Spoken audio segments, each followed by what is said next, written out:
Today we're going to talk about becoming the chosen plumber in the market, so that way you can absolutely supplant the competition.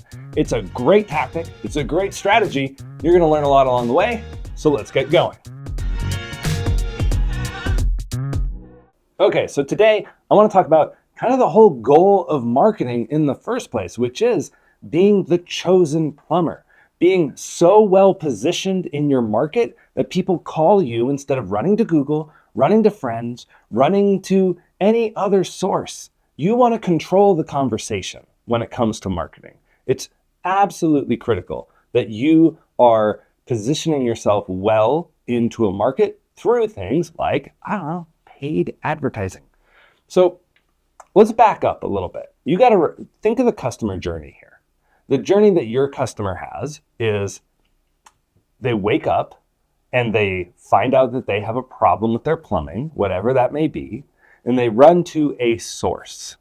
That source has typically been something that you try and command, right?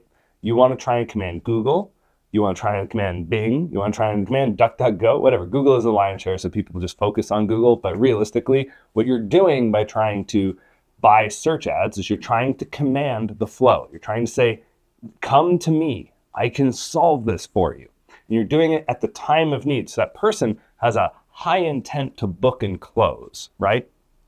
But we're running into this problem where the market has changed. Like the jobs out there are fewer and the customers are less likely to actually give you the business up front because they're price shopping. The economy is not what it was after all the COVID money came in. So the mentality has shifted, which means your approach to marketing needs to shift as well. So what we're focusing on at the agency is making sure that we are making enough of a dent in the community, in the primary targets, both geography and demographics for our clients. So that way, when somebody needs a plumber, they already have one picked out, and that one is your company. And so how do we do this, right? So the first thing is, and this is actually the path of just about any company that comes on board our stuff, is we want to make sure that you can be found.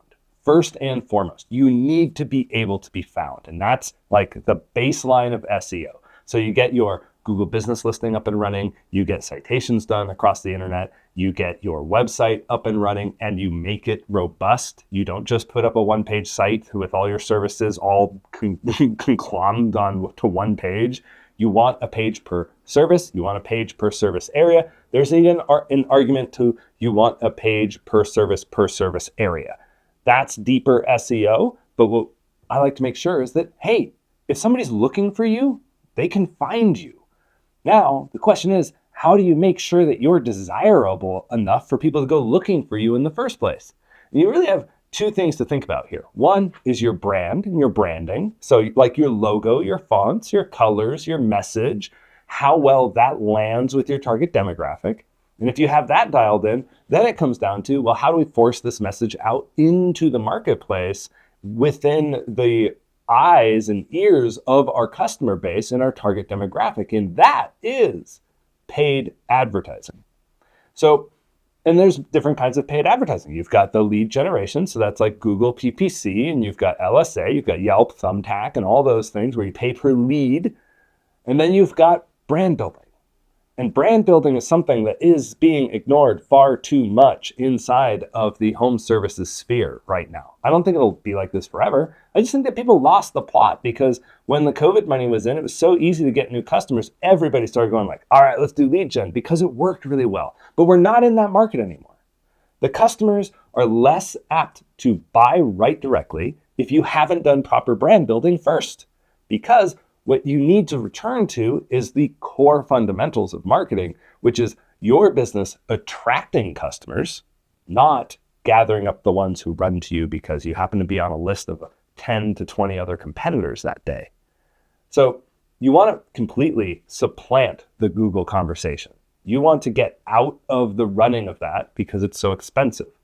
And SEO is expensive too, because you have to pay for it month over month and you have to have somebody watching it, right?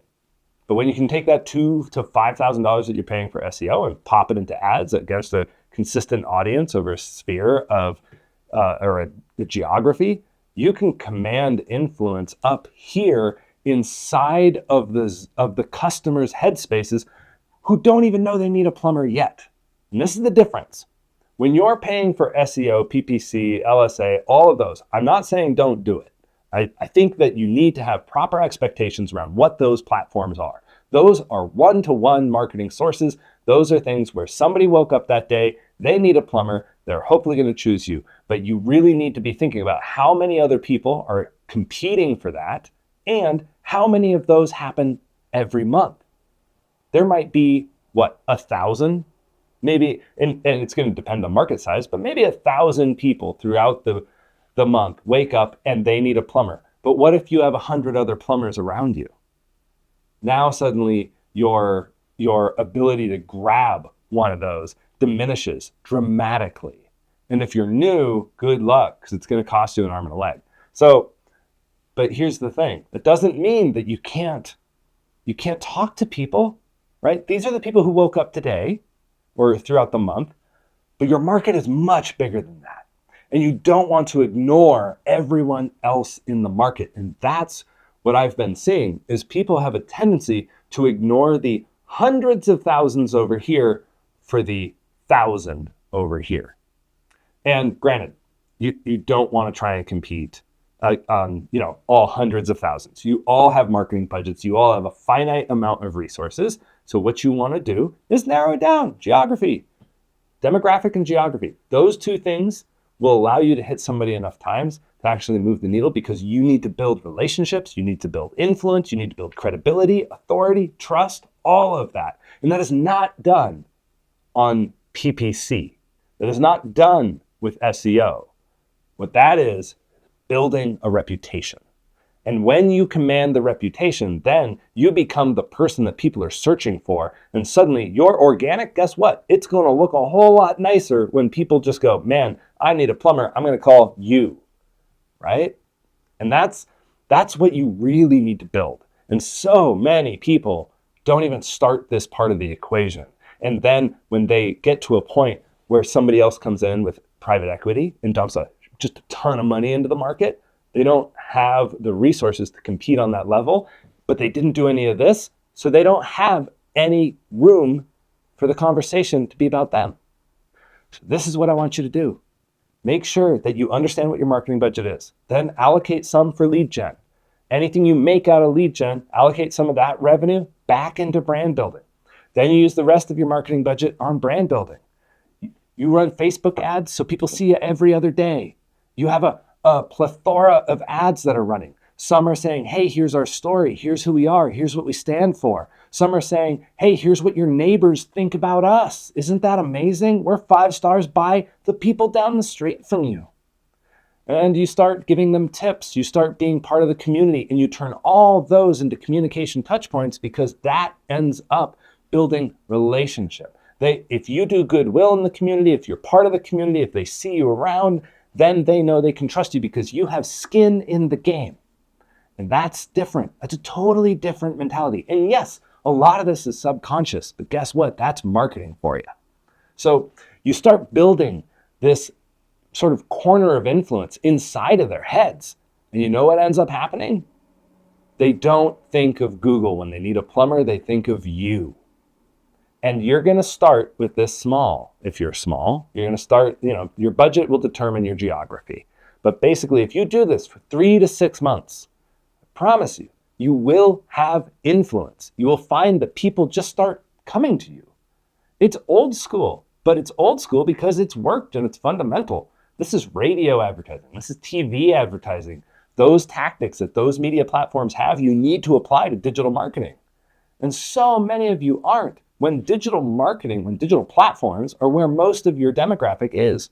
So start running Facebook ads. Make sure your frequency is high. Make sure your geography is dialed in. Make sure your targeting is dialed in. Run retargeting on top of it. So you're picking them up on Google Display and YouTube ads and TikTok.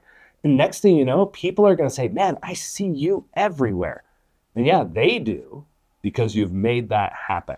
And that's a proper approach. That's where one person fell into your trap and you're just hitting them over the head with blunt force advertising, trying to bludgeon your company into their brain space. because it takes more than once. The scale by which you need to communicate is far greater than what you see over on PPC. Remember, with PPC, you might get, I don't know, let's say you get 100 leads a month. That's 100 people. What I'm telling you to do is talk to 10,000 people throughout the month. So that way, when they wake up and they have a problem that you can solve for them, they come running to you. You are the attractant in the relationship. That's really what you want to do. So this is what I talk about all the time in my consults. And if you would like one of those consults, go to tylerwilliams.net. You can schedule one there with me or somebody on my crew. And we'll tell you, hey, here's what we think you should be focusing on next. And we'll put together your priorities. That said, it's not required. If you like this, please do me a favor. Like this on, give me a review on like Apple or YouTube or wherever you're seeing it, because it helps me make more. And realistically, I just want to see everyone succeed. So if you take these tips and they work out really well for you, awesome. I want to hear about it. Shoot me a note. That'd be wonderful. Anyway, hope this helps. Go forth and market well. Talk to you later.